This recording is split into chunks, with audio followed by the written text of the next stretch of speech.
life now. This time it's got to be good. You get it back now, yeah. 'Cause you're in Hollywood. 'Cause you're in Hollywood. 'Cause you're in Hollywood. Alright guys, in this one I want to talk a little bit about Home Alone 1 and 2.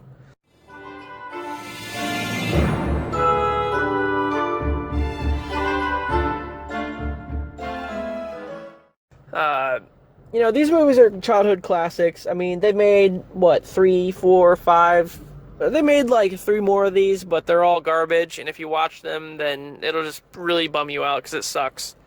Macaulay Culkin's not even in those. So, that being said, Kevin McAllister is like the son of this rich dude, and they have like 20 people in their family or something, and they live in Chicago, I think. And it's never really told what the parents do for work. I don't know, the mom does some kind of fashion because there's all kind of weird like sewing shit all around the house. So I know she's like some kind of seamstress or fashion designer, which was, I guess, different in the 90s. And then the dad is some sort of like black market or mafia or something, because he makes a shit ton of money under the table, it looks like. Unless he does like real estate or stocks or something, I don't know. But they are fucking loaded.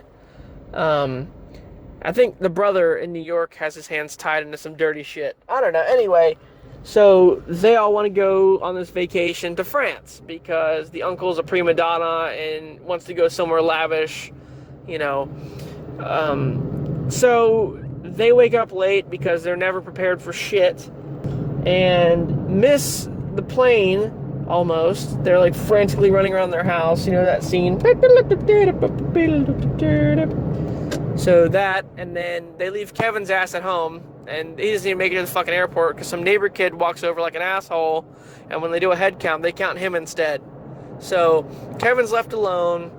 You know, he's having the time of his life, breaking shit, destroying everything, fucking lighting firecrackers off in the house for the pizza man, all kind of weird shit. He's not even paying the pizza man. Asshole move. So anyway, these bandits roll up, and they're notorious for fucking houses up in the area by flooding them because they don't care about anything. And they're like, oh man, we're gonna hit the McAllister house because, you know, there ain't nobody there. But then he does like this elaborate prank where he has like mannequins fucking walking around and stuff because he's really intuitive. And so they're like second guessing it. But then they end up going to the house and fucking Kevin. So they plan to break into the house at like 9. And it's 8 o'clock, okay, and he's sitting there eating fucking mac and cheese, and he's like, wait, they said 9 o'clock. Oh, and then there's a montage of him setting up all these booby traps.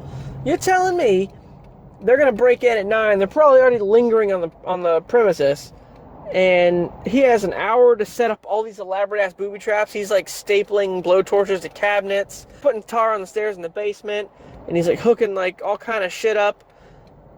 But he has an hour to do that. He rigged paint cans to the stairwell. Whatever. It's movie plot, I guess. That's what you chalk it up to.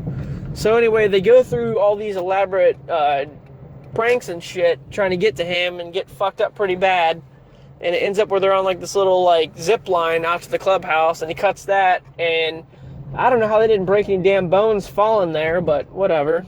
So then they chase him to the neighbor's house, and a creepy guy with the shovels in there that scared the shit out of Kevin at the beginning of the movie.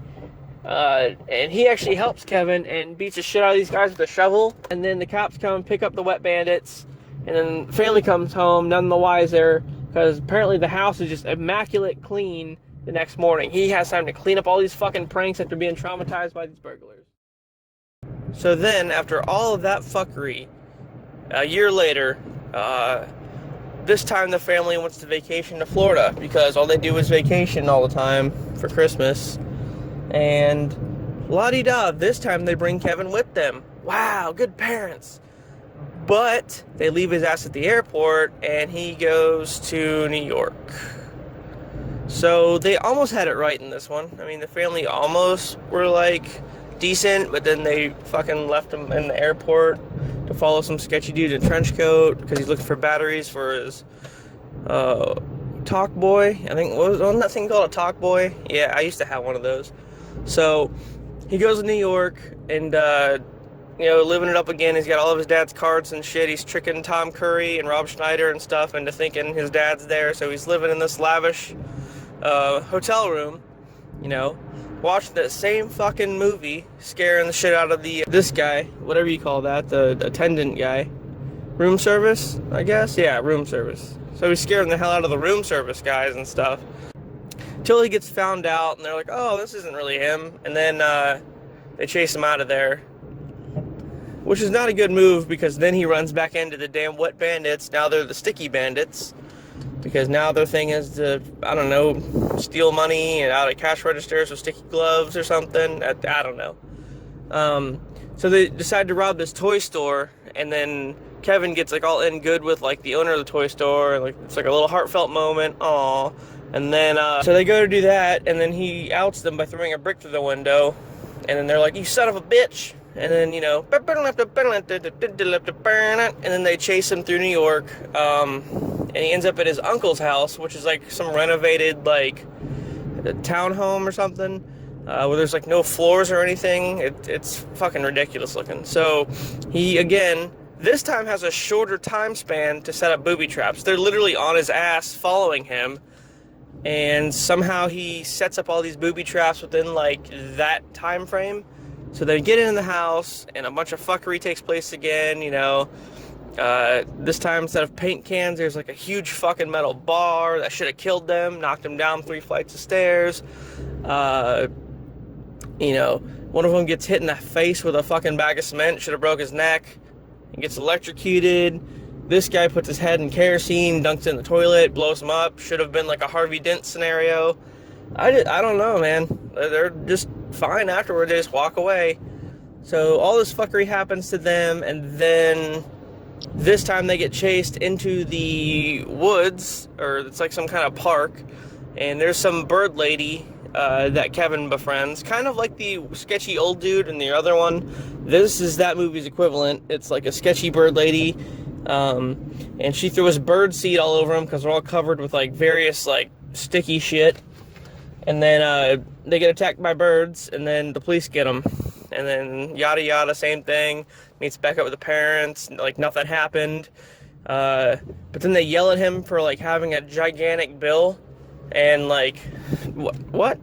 You're gonna leave a kid alone with credit cards, and he's trying to like support himself, but he's like 10. And he actually did well. He took on fucking bandits, and he cleaned up after himself. And apparently he got everybody Christmas presents and shit. But yet you're gonna yell at him for some kind of, I don't know. That's just not right, man. I'm pretty sure, you know, the dad, like I said, is in mafia or, you know, some kind of something. He's got money. He's not hurting for money. So I think it's just the brother being a dick, you know. And look what happened to him. He's not even in any movies after this. That's like his claim to fame right there. So, karma, bitch. Anyway, guys, that was it for Home Alone. I'm not going to talk about the other ones because they're a horrible waste of time, and they make me, you know, feel ill and stuff just talking about it. Alright, until next time, see you.